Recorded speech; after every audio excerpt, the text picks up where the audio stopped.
In 2016, when I was appointed as Leesland Pioneer Minister, one of the first things I wanted to do was to get to know the area and the community a bit better.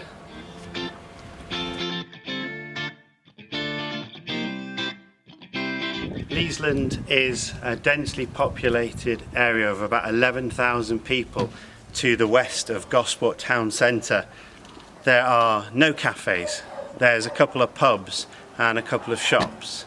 One of the challenges was to work through how we might engage with people in the community, and part of that was done through walking the streets and meeting people, spending time in prayer.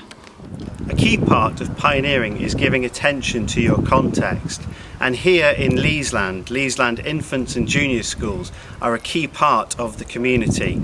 There's over 600 children and 100 staff employed by the school, and so it felt appropriate to join in with what was going on at the school.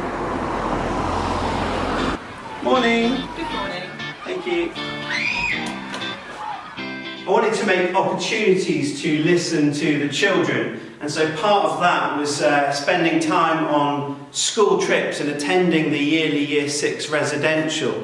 One of the key things we do twice a year is turn this library into a prayer space for prayer spaces in schools. We put on ambient music, we put fairy lights up, we cover the place in shimmery materials, we put out a chill out area. It's a place where the children can explore prayer and explore faith and spirituality at their own level. This wide open space is Leesland Park, and it is a great community asset.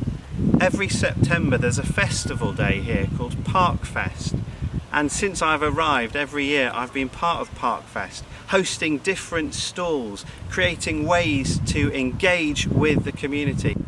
One of the wonderful dynamics of pioneering is joining in with what is already established. So rather than start a new community festival, join in with the one that already exists.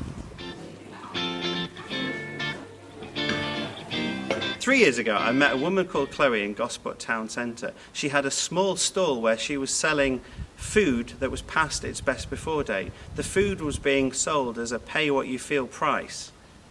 Chloe was looking for venues to start trash cafes in, and I explained to her that we had a building, St. Faith's Church, that was being very rarely used.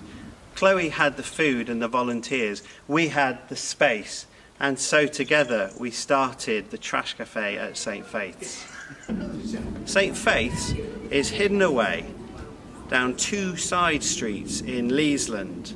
There are people who live only 2 or 3 roads away who didn't even know the building was here, and now hundreds have started to attend the trash cafe every week.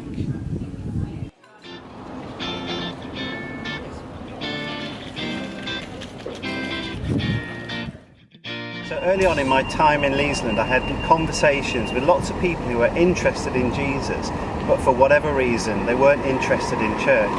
And so what we did was we started something called Sunday Script, where on a Sunday morning we'd meet here at Coffee No. 1 in town to read the Bible together. The idea was that it would become a safe place, a third space, a cafe in town where all might feel welcome. Now previously I'd started a fresh expression based around reading the Bible in a coffee shop.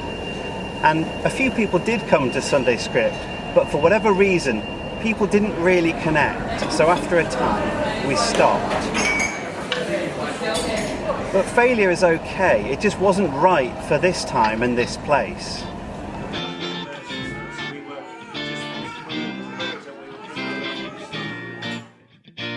But we realised we had something to build on back here at St. Faith's Church. I met loads of people at the trash cafe, and every week I'd spend time chatting and eating with different people. As I had conversations, I learned that there were many people who attended the trash cafe who had previously gone to church but had decided for whatever reason to stop attending church. And so with that in mind, I thought, well, let's think about a church based around a meal. And so I chose the time of 4:30 in the afternoon, because that's roughly when we were eating together in the afternoon at Trash Cafe. I chose a Sunday afternoon and I put a date in the diary. I cooked a whole batch of chilli and waited to see if anyone would turn up. Thankfully people did, and that was the beginning of Leesland Neighbourhood Church. What? Ben knows exactly what he's doing now. Ben knows what the next bit is. So I must do another crisscross. You ready? Let's do a crisscross on the red. There you go. Hard. So, yeah. Set the house. Parents. 5 on 30. Or even